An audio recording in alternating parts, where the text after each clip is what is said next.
Bonjour tout le monde, bienvenue à ce nouveau rendez-vous de Folie douce. Ici Yvan Bugeaud. Aujourd'hui, je reçois Julie Coulombe. Elle vient nous parler de père aidance famille. À l'espresso et à l'espresso allongé, Pierre nous amène son sujet « Faut-il ou non se défouler ?»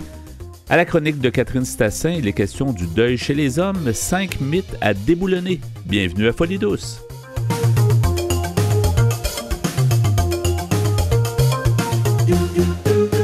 Que vous soyez branché, déboussolé, renfermé ou éclaté, vous s'étonisez actuellement Folie douce.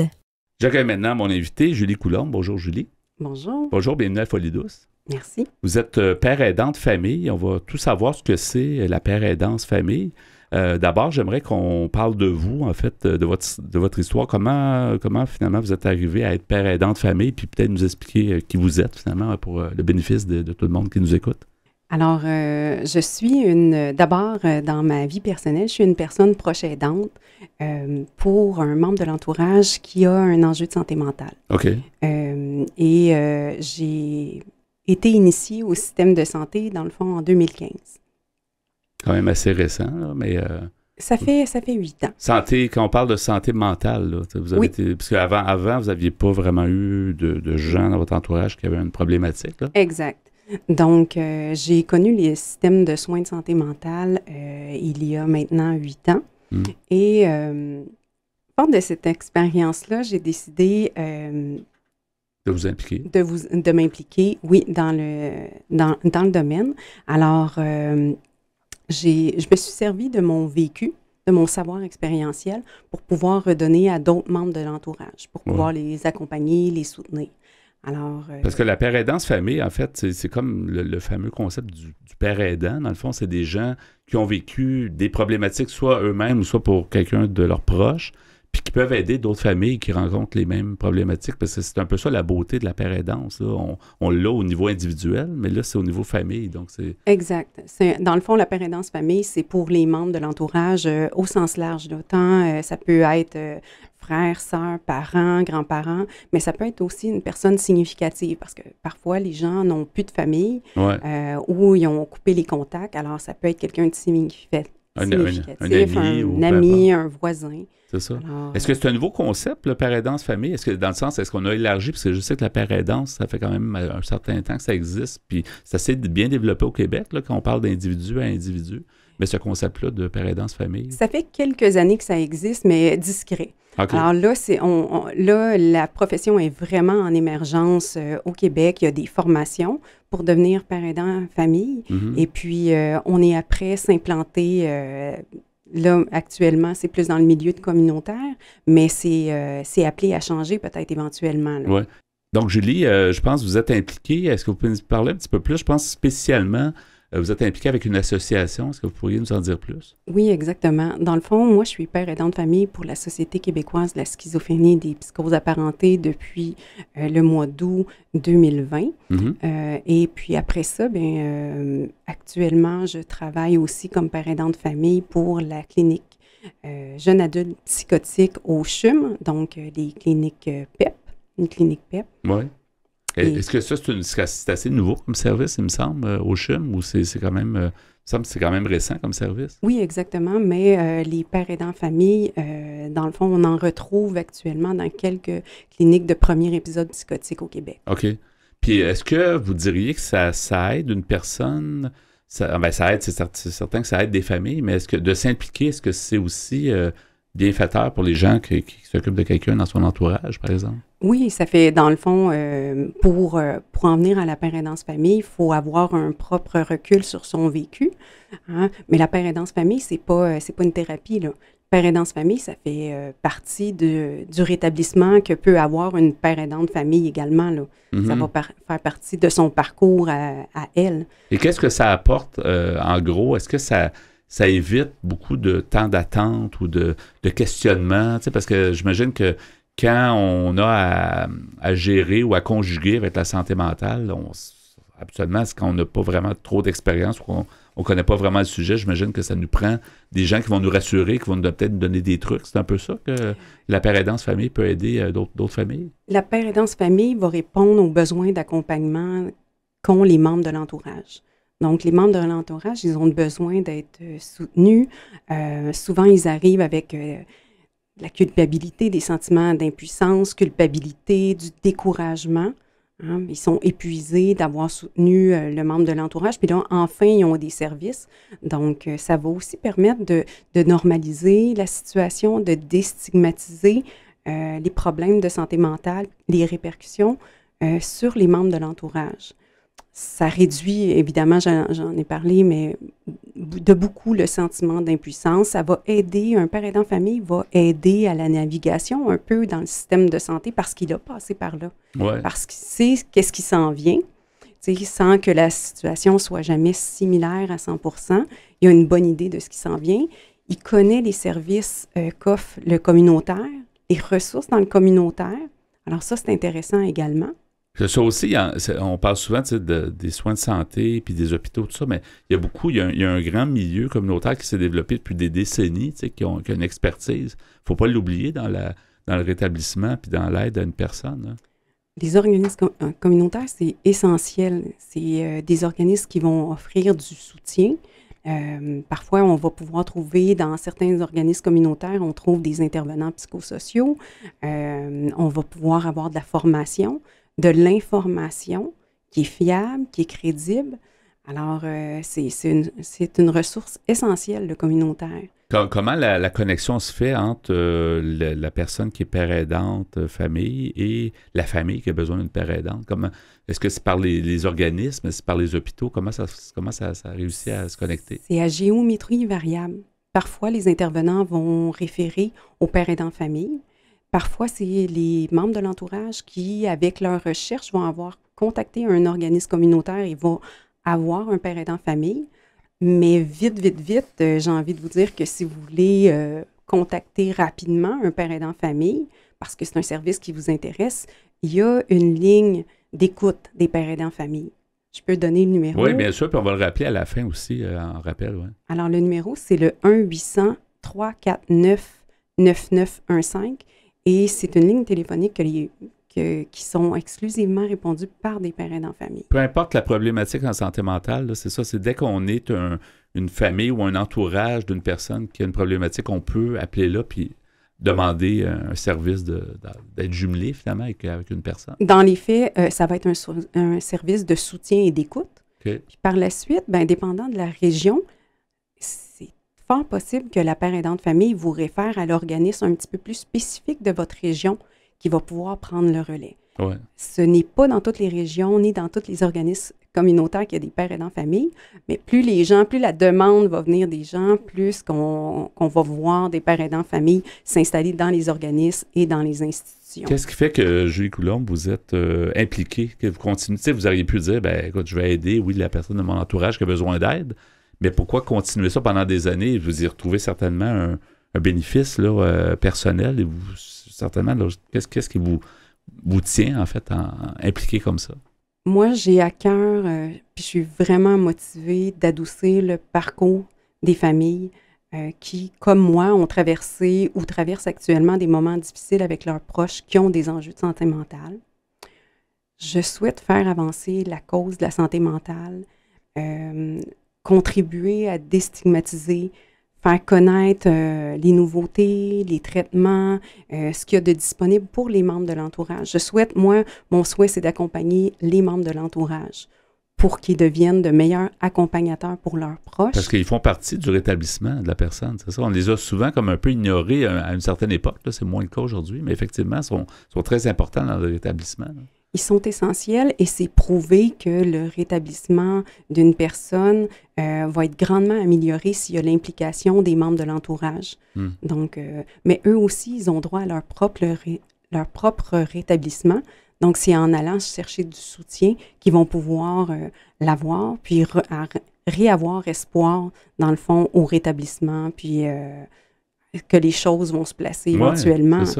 C'est ça, puis on a l'impression, puis c'est pas juste une impression, je pense que les gens manquent beaucoup d'informations. C'est un peu normal là, s'ils ne sont pas confrontés à une problématique dans leur entourage.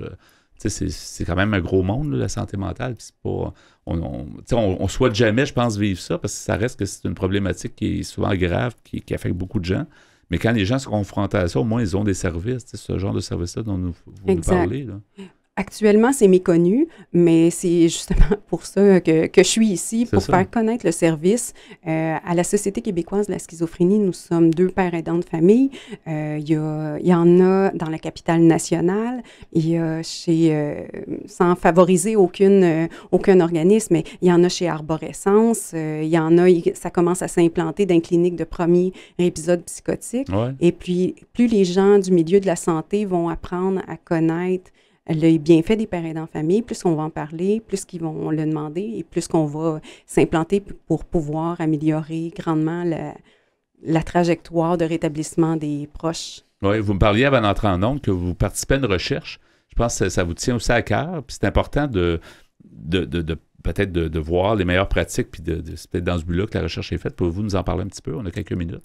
Dans le fond, moi, j'ai entendu, parce que je suis sur une communauté de pratique des pères aidants famille en santé mentale, j'ai entendu parler d'un projet des Fonds de recherche du Québec. Ça s'appelle le programme Engagement, qui voulait être un programme de sciences participatives. C'est-à-dire qu'une citoyenne, c'était de poser une question par quelqu'un qui n'avait jamais fait de recherche.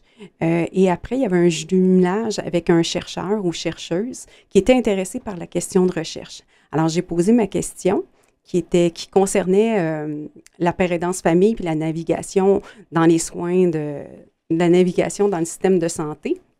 Et puis, j'ai eu la chance de me jumeler avec Marie-Hélène Morin, qui est travailleuse sociale et professeure à l'Université du Québec à Rimouski. Donc, maintenant, j'occupe également les fonctions de citoyenne chercheuse à l'Université du Québec à Rimouski. Et tout ça en travaillant, donc ça vous tient occupé, tout ça, là? Oui. En travaillant à temps plein, là, oui. un job à côté de ça, mais... Tout à fait. Dans le fond, je travaille à temps plein pour la Banque nationale qui ont un programme de père aidance en entreprise. Ça, c'est intéressant, c'est ça? L'entreprise peut comprendre votre cheminement ou votre implication, là? La père aidance en entreprise, c'est du soutien aux employés. Et puis, c'est comme on sait que ça fait partie des meilleures pratiques en santé mentale en entreprise. Donc, ils ont emboîté le pas. Maintenant, ça fait 2 ans qu'ils offrent ce programme-là à la Banque nationale. Donc, finalement, ça se recoupe dans le sens que vous pouvez amener vos connaissances, votre expérience dans le milieu de travail et vice-versa. Exactement. Ça comble votre vie. En fait, votre vie, c'est un engagement. Donc, finalement, ça permet un engagement pour ça. Donc, c'est intéressant. Moi, il n'y a pas de doute. Là, je suis une personne engagée. Je suis motivée. La santé mentale, c'est ma cause. Oui, puis il n'arrive rien pour rien. Puis j'imagine que, on souhaite pas... Personne ne souhaite ça, je pense. On aimerait ça, même nous, pas faire l'émission parce qu'il n'y aurait pas de problème de santé mentale. Mais ça donne qu'il y en a, puis il faut qu'on trouve des solutions. Fait que je trouve ça intéressant quand même, votre engagement.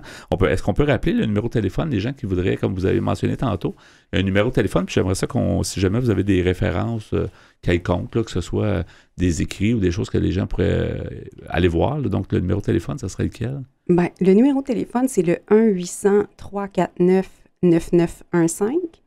Il y a une magnifique infographie sur la père aidance famille qu'on a produit dans le cadre du projet de recherche, mais moi, j'invite toujours les gens à aller voir les sites Internet des organismes communautaires, les sites Internet du réseau Avant de craquer, qui est extrêmement intéressant, qui est plein de ressources. Et peut-être en cherchant père aidance famille aussi, on va trouver plein de ressources. Ça? Et voilà. Merci beaucoup, Julie Coulombe. C'était vraiment intéressant. Puis bonne continuation. Vous viendrez nous reparler de la suite éventuellement. Ça évolue toujours. Donc, merci d'avoir été là à l'émission Folie douce. Merci. Au revoir. Au revoir. Vous aimez gazouiller? La bonne santé mentale vous titille? Suivez Folie douce Radio sur Twitter. Bonjour Pierre Laporte. Salut Yvan. Alors aujourd'hui, tu nous poses une question. Faut-il ou non se défouler? Oui, je pense que la plupart des gens à qui on poserait la question nous diraient oui, c'est important de se défouler. Mais avec peut-être un peu de retenue. Parce qu'on prend une masse et on casse tout chez soi, peut-être que le lendemain, on va regretter. Oui, sûrement. Il faut faire attention. Il ne faut pas se défouler trop sur les autres non plus. Oui, puis il faut que ça soit encadré, là, c'est sûr. Alors, je suis allé voir, pour commencer, pour m'amuser, qu'est-ce qu'on donne comme définition de se défouler. Je suis allé voir sur le site du Centre national des ressources textuelles et lexicales. On nous dit, de façon usuelle, si on parle, par exemple, de l'occasion de se défouler, c'est une libération des tensions intérieures, des interdits, attitude ou comportement libre, sans culpabilité ni retenue. On nous dit aussi que c'est un acte ou une attitude particulière par lequel les tensions psychiques se résolvent. Si on regarde en psychanalyse, on nous dit que c'est une mise en évidence des représentations pulsionnelles refoulées de sorte qu'elles puissent s'intégrer au niveau préconscient ou conscient. Alors, maintenant, selon un article que j'ai trouvé sur Internet, ça s'appelle « Débat, faut-il ou non se défouler ?» C'est sur le site psychologie.com. Moi, j'aurais tendance à dire que oui, là, je ne veux pas voler le punch, mais il me semble que ça fait du bien se défouler, là, de façon civilisée. Là. Tu vas voir dans l'article que oui, on dit que oui, ça fait du bien de se défouler. C'est un article écrit par Mme Isabelle Filiosa. C'est une psychologue et clinicienne, en plus d'être auteure. J'ai déjà lu d'ailleurs d'autres articles par cette Madame Filiosa sur le même site. Alors oui, elle nous dit dès le départ, oui, il faut se défouler, car elle nous dit pleurer et crier en thérapie, c'est redonner la parole au corps. Ou non, inutile de taper sur un coussin, c'est pire après. Il y a polémique, tout en nuances. Par exemple, une gymnaste pleurait depuis qu'elle était tombée paralysée par la peur. Elle ne pouvait plus réaliser sa figure favorite.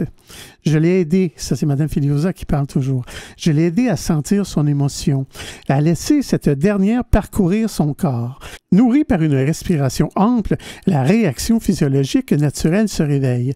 3 grands cris sortent de sa gorge. Quelques minutes plus tard, elle exécute sa figure gymnique sans problème. Une autre maintenant du nom de Anne. Depuis qu'Anne a pu ressentir et vivre les émotions liées au viol subi dans son enfance, son herpès génital a disparu. Un nœud au ventre présent depuis plus de 20 ans qui disparaît en quelques minutes. Effectivement, il y a beaucoup, je pense, de choses ancrées en soi qui peuvent créer des problématiques de santé. Là. Oui, oui, exactement. C'est pas sorti. Là, ouais. Une panique de parler en public qui s'évanouit en quelques hurlements pour d'autres. C'est si simple de redonner la parole au corps. Pourquoi se priver d'un tel outil de réparation? Pourquoi avoir peur de s'exprimer? C'est si bon de crier, de faire du bruit, de rire à gorge déployée, de pleurer à gros sanglots. C'est si bon de se sentir vivant. Ouais. L'émotion est un processus physiologique. La nature nous en a dotés pour notre plus grand bien. Nos émotions ont pour fonction de nous préparer ou de réparer notre organisme. La décharge fait partie du processus de libération. Inhiber l'expression d'une émotion, c'est bloquer une réponse physiologique de l'organisme. C'est conserver la tension.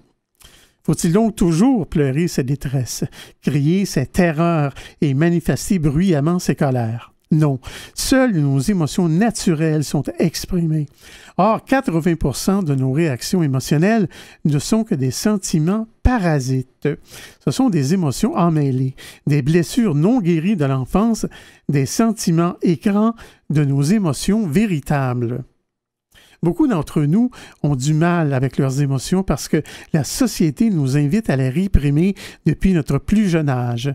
Elles sont coincées en nous depuis si longtemps que nous avons peur qu'elles ne détruisent tout autour de nous si nous les laissons affleurer.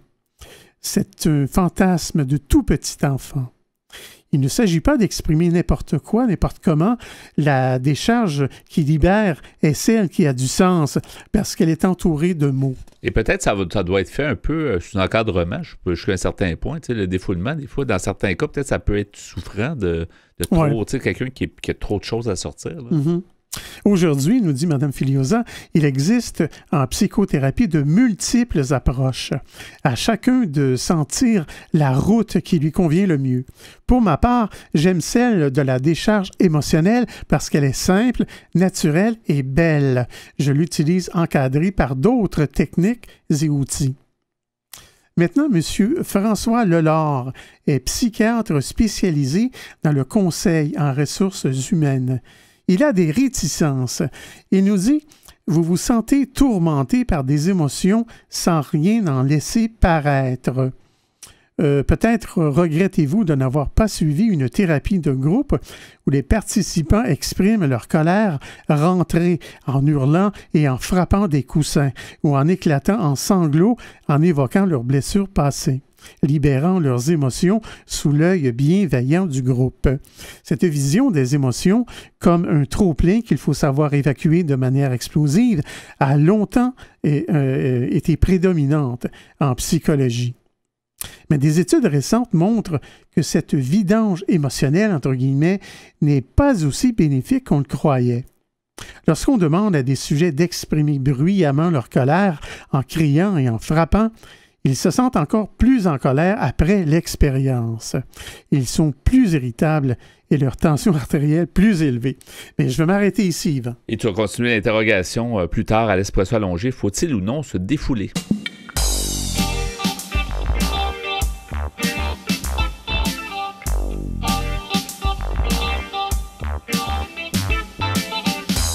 À venir dans l'émission, Catherine Stassin apporte sa chronique sur le deuil chez les hommes, 5 mythes à déboulonner. À l'Espresso allongé, Pierre Laporte continue avec sa question « Faut-il ou non se défouler ?» Vous voulez échanger avec nous, vous désirez participer à l'émission? Notre site web est antenne.qc.ca. Utilisateur de Facebook, YouTube, Instagram, Twitter et LinkedIn, cherchez Folie Douce Radio pour nous trouver. Vous écoutez actuellement Folie Douce, première émission radio francophone sur la planète, démystifiant la santé mentale depuis 1991. Folie Douce, une communauté, une radio.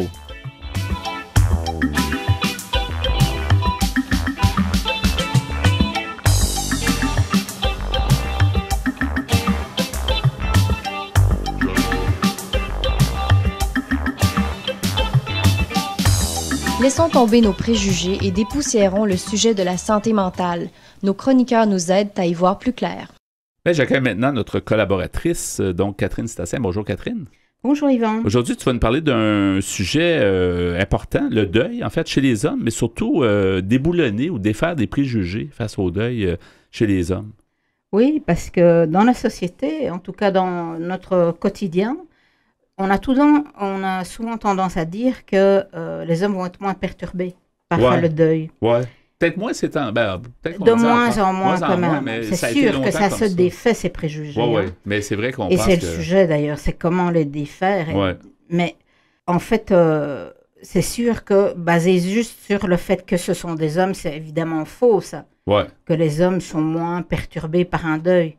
Mais c'est certain que comme depuis l'enfance, on a tendance à leur dire, allez, je prends un exemple tout simple, un petit garçon, saute du mur, allez, tu peux bien faire un effort, saute du mur, n'aie pas peur. Ouais. Une petite fille, on va peut-être lui dire, si t'as peur, descends autrement, ou quoi. Je parle, ça change très fort maintenant, j'en suis bien consciente. Mais peut-être que c'est encore un peu comme ça. Mais il y a quand même des ancrages qui restent. Ouais. Peut-être là, je prends quelque chose de caricatural, mais ça reste un petit peu dans la société, malgré tout. Tout ça, évidemment, ça conditionne un adulte, le jour où il va vivre un deuil. Et on peut commencer par le premier préjugé qui est celui que les hommes seraient moins affectés, soi-disant, par le deuil. Ouais.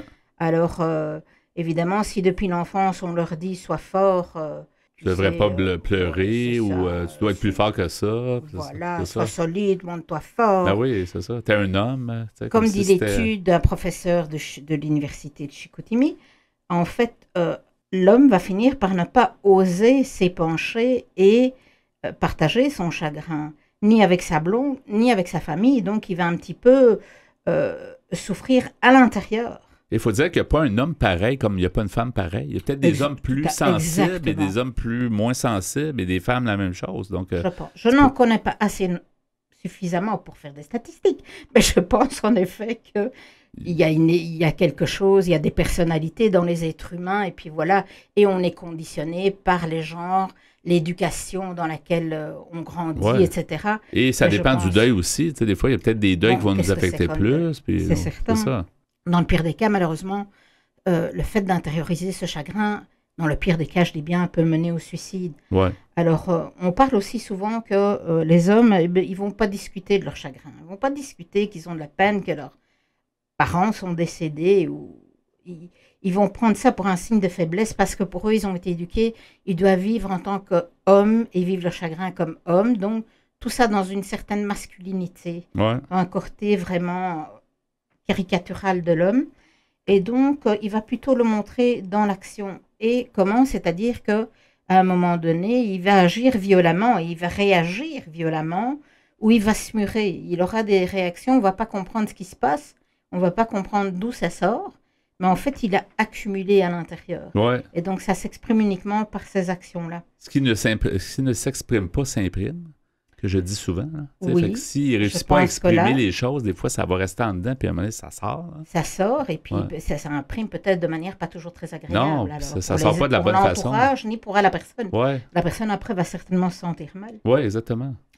Mais on voit aussi que on dit, oh oui, mais les femmes, disons, allez, son mari est mort il y a 2 ans, elle a la difficulté à se remettre, etc. Bon, on peut trouver ça normal, dépendant de l'âge, évidemment, des conjoints Ouais. respectifs. En même temps, Mais- 2 ans. Un homme, on va peut-être lui dire, bah, écoute, faudrait peut-être que tu retournes au travail, on s'attend plus rapidement, ou s'il retrouve une blonde plus rapidement, on va moins le regarder de manière négative, comparé à une femme qui se retrouverait vite quelqu'un. Ah, OK, dans le sens qu'elle ne ferait pas son deuil assez longtemps, par exemple. Peut-être. Et lui, c'est correct qu'il ne le fasse pas, genre. C'est ça, donc C'est ça. donc c'est sûr que de ce côté-là, le préjugé veut que le deuil dure moins longtemps chez l'homme, mais c'est la manière de le vivre qui fait ça, et son conditionnement social. Et comme tu dis, ce sont des mythes, c'est ça. On essaie de Ce les sont des mythes, déboulonner ce sont des maintenant. préjugés C'est qu'on ça. a et qu'on essaye de démonter un petit peu Ouais. aujourd'hui Ouais. pour comprendre qu'on agit tous aussi selon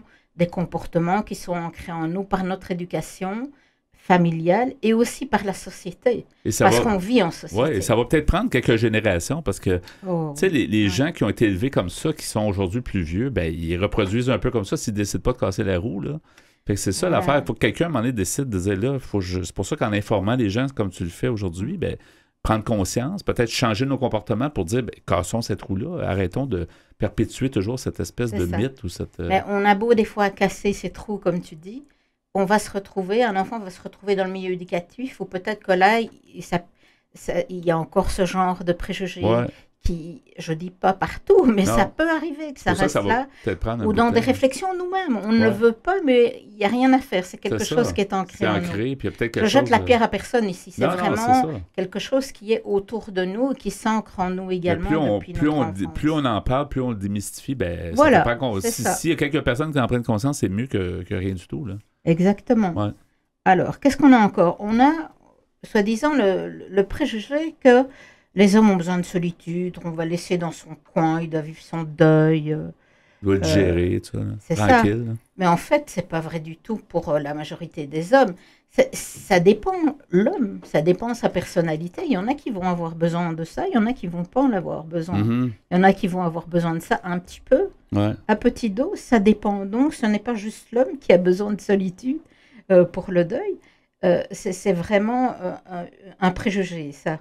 Et d'autant plus qu'en fait, comme ils sentent qu'on évalue qu'ils ont besoin de cette solitude, etc., ils vont pas oser demander peut-être une présence plus soutenue. S'ils ont perdu un conjoint, de dire à leur entourage, ben, j'ai besoin de plus de soutien, j'ai besoin que tu passes peut-être, parce que je me réveillais tous les matins avec cette personne, et puis maintenant c'est dur. Est-ce Ouais. qu'on ne peut pas avoir un horaire d'après lequel on se voit plus régulièrement, etc.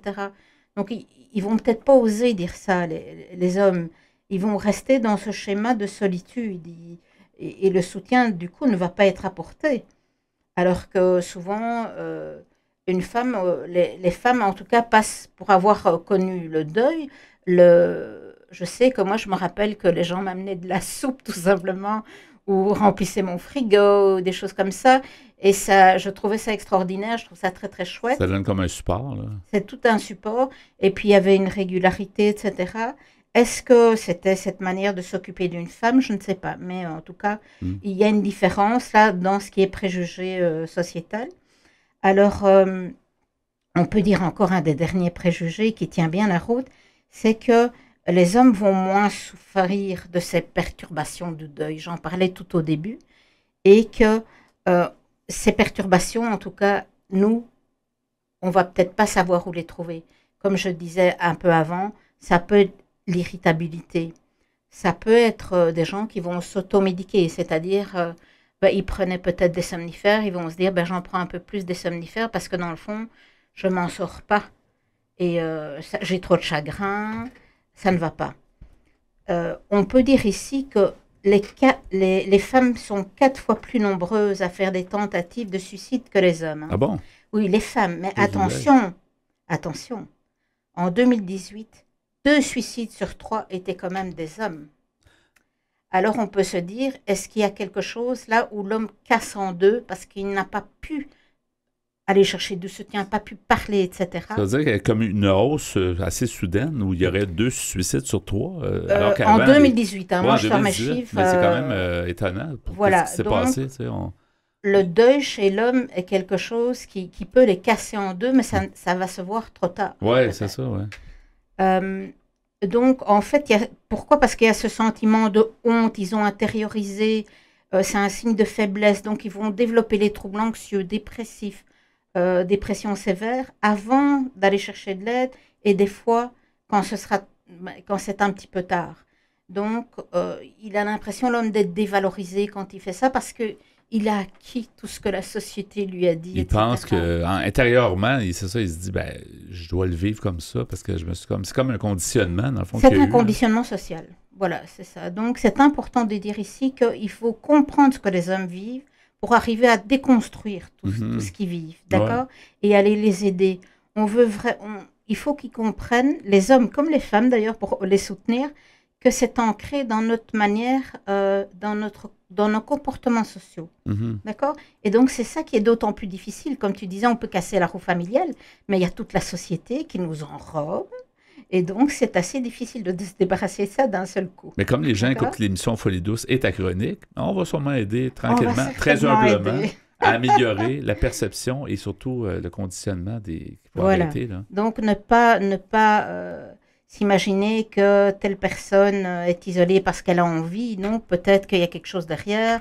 Suite à un deuil, aller peut-être proposer quelque chose et aller au-devant des gens. C'est ça, les gens sont timides. Des fois, ils ont peur de déranger, mais effectivement, je pense que la majorité des gens ont besoin de cette aide-là. Il ne faut pas attendre qu'ils demandent l'aide. Il faut s'offrir un peu.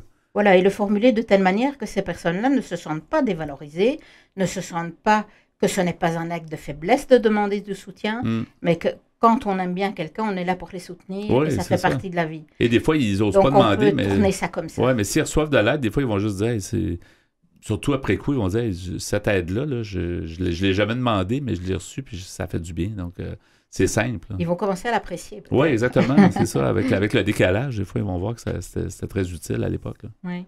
Je donne évidemment les coordonnées de Télécoute le deuil. Il existe une ligne, vous verrez, spécialement il y a pour des le deuil, références. Ouais. Voilà. En fait, on peut le dire. C'est un 1-888 le deuil, je crois. C'est ça. C'est Télécoute qui fait ça. Ouais. Donc, il y a aussi les références de l'ordre des psychologues, bien entendu. Si votre maladie dure plus que quelques semaines, quelques mois, c'est sûr qu'il vaut mieux aller consulter. J'ai donné aussi les références des articles sur lesquels je me suis basée, notamment l'étude du professeur Jacques Cherblanc de l'UQAC. Il nous reste encore environ une minute, mais je veux mentionner que les coordonnées dont tu mentionnes vont toujours être au même endroit sur notre site internet, antenne.qc.ca. Dans la section mentionnée à Folie douce, c'est ta chronique, Catherine Stossin, donc sur le deuil chez les hommes.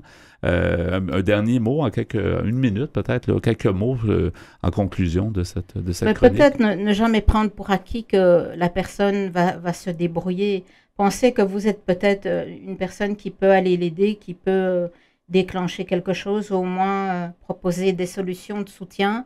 Si la personne n'accepte pas votre soutien à vous, peut-être aller chercher, lui proposer d'autres avenues et la personne se décidera sur ce qui lui convient le mieux. Et il y a vraiment beaucoup de ressources, il y a beaucoup d'aides, que ce soit les CLSC locaux, que ce soit, comme tu dis, l'ordre des psychologues, cette ligne-là. La ligne d'écoute va orienter les gens. Ouais. Il y aura moyen en fonction du lieu où vous habitez, des fois les professions, les ordres auxquels vous appartenez, ou les agriculteurs, ou, peu importe, vous recevez de l'aide un petit peu aussi en fonction de cela. Il faut s'informer auprès dans notre milieu, là, ça, de travail ou de milieu de vie, là, effectivement.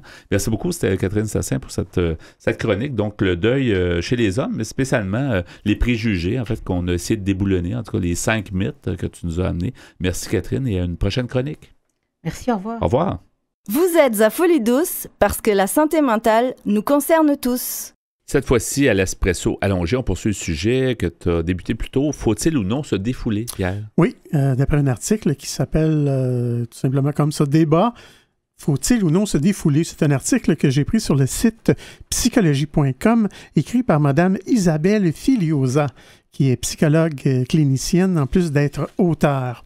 Alors, je vous disais tantôt, j'étais en train de citer un monsieur du nom de François Lelard, qui est psychiatre spécialisé. Il nous spécialisé dans le conseil en ressources humaines.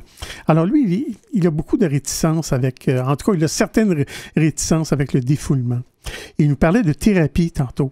Alors il disait que demander aux gens de pleurer en évoquant un événement triste aboutit à un résultat où ils sont plus tristes encore et plus perturbés que ceux à qui on a simplement demandé de raconter l'événement sans exiger qu'ils se laissent aller aux pleurs. La théorie de la vidange émotionnelle oublie que nos émotions ont une fonction capitale de communication avec autrui. Exprimer une émotion de manière adaptée, c'est faire en sorte qu'elle nous aide à résoudre un conflit ou à améliorer notre relation à l'autre. Plutôt que de vous défouler contre un coussin, entraînez-vous plutôt à exprimer votre colère au moment où l'on vous contrarie, en la dirigeant contre celui ou celle qui cause votre ire, et arrangez-vous pour que votre colère ne soit pas insultante ou trop accusatrice, afin de laisser la place plus tard à une résolution du conflit qui vous évitera d'autres colères. De même, sangloter à chaudes larmes en solitaire risque de vous abattre encore plus. Essayez plutôt d'exprimer votre tristesse face à un interlocuteur bienveillant et capable d'exprimer sa compassion. Les larmes ont une fonction d'appel à l'aide en s'apaisant par la consolation. Les laisser couler dans la solitude ou face à des gens indifférents ne vous aidera pas. Mm-hmm. Est-ce que ça t'arrive, toi, d'essayer de te défouler? Oui, défouler, oui, mais dans des façons plus défoulantes, là, d'après moi. Là. Mais non, mais c'est ça, parce que tu disais de pleurer, tout ça, mais il y a des gens qui disent que ça fait aussi du bien, mais ça dépend toujours, c'est parce que ça sort quelque chose quand même. Là, je me rappelle d'avoir vu, là, ça fait déjà longtemps de ça, il y avait un endroit où on pouvait se rendre, on payait un montant, on nous remettait une masse, une grosse masse, là, et puis on frappait sur des automobiles. Mais des belles automobiles, pas des automobiles toutes démantibulées. Pas des citrons. C'est des voitures en très bon état. Ça coûtait cher. C'était des voitures qui semblaient des voitures usagées, mais là, les gens démolissaient, frappaient le pare-brise, puis tout partout. Mais je sais que dans le Myland, je l'ai vu, là, puis il y a des gens qui connaissent ça. Il y a un endroit où on peut lancer des haches puis des couteaux sur une espèce de cible. Là. Fait que ça peut rentrer, là, ça peut quand même être bien, surtout si tu mets la photo de quelqu'un qui t'écœure. Oui, c'est ça. Alors, on nous dit en conclusion, savoir exprimer nos émotions, ce n'est pas vidanger après coup, mais les exprimer au moment où elles surviennent, en tenant compte de la situation et des interlocuteurs. Ni rétention ni explosion, mais un acte de communication par lequel elles nous aideront à mieux trouver ou défendre notre place au milieu de nos semblables. Ouais. Maintenant, dans un autre article qui s'appelle « 8 conseils pour se défouler », entre parenthèses, sans s'en prendre aux autres. Très important. C'est sur le site Cote Planète. C'est un article qui est écrit par une demoiselle du nom de Amandine S. Alors, elle a choisi de taire son nom de famille. Je ne sais pas trop pourquoi. Mais le site coteplanète.b est une plateforme belge de communication, d'annonces et d'informations destinée aux étudiants et jeunes de 18 à 35 ans. Alors, premier conseil, écrire sur une feuille, puis la brûler. Tu as une forte envie de dire à quelqu'un tout ce qui te passe par la tête, ne le fais pas, c'est un conseil. Tu risquerais juste de déclencher la guerre entre vous et d'être blessant. Quand tu as envie d'extérioriser tes sentiments, écris-les sur une feuille et brûle-la.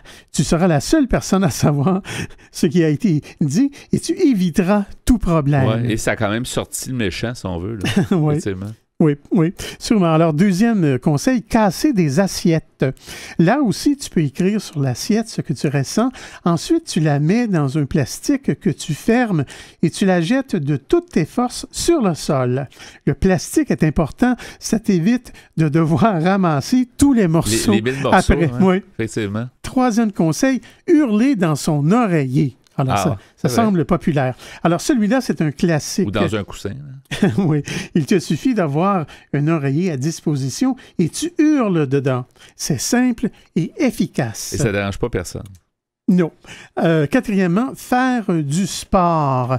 En vrai, faire du sport, c'est un bon moyen pour se défouler.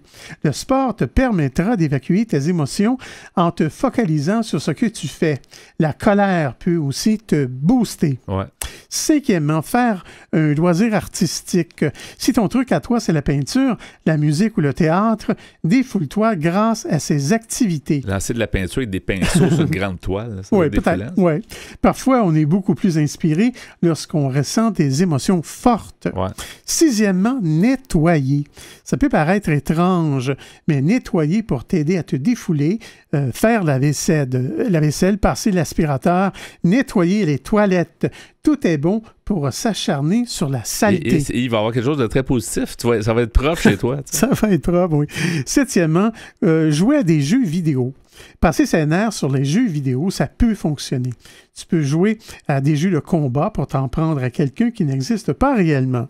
Les jeux de course comme Mario Kart peuvent être aussi une solution. Tu lances des objets sur tes adversaires pour essayer de gagner la course. C'est pas mal, non? Et évidemment, n'y joue pas si tu es mauvais perdant. Ça ne ferait que t'énerver davantage. Et finalement, suivre Code Planète, leur propre site. La légende raconte que si tu suis Code Planète sur les réseaux, ta colère partira instantanément. Ils vont donner des bons trucs. Mais ça, je suis pas sûr. Ah, mais c'est intéressant, ces trucs-là, quand même. Faut-il ou non se défouler? Merci, Pierre, pour cette chronique. Vous souhaitez écouter l'émission Folie douce au moment qui vous convient le mieux? Branchez-vous sur notre site web pour accéder à notre canal radio sur YouTube. Antenne.qc.ca, antenne.qc.ca. Avant de terminer ce rendez-vous, merci beaucoup Pierre Laporte pour ton travail en régie ainsi que pour tes blocs espresso. Tu nous as posé la question, faut-il ou non se défouler?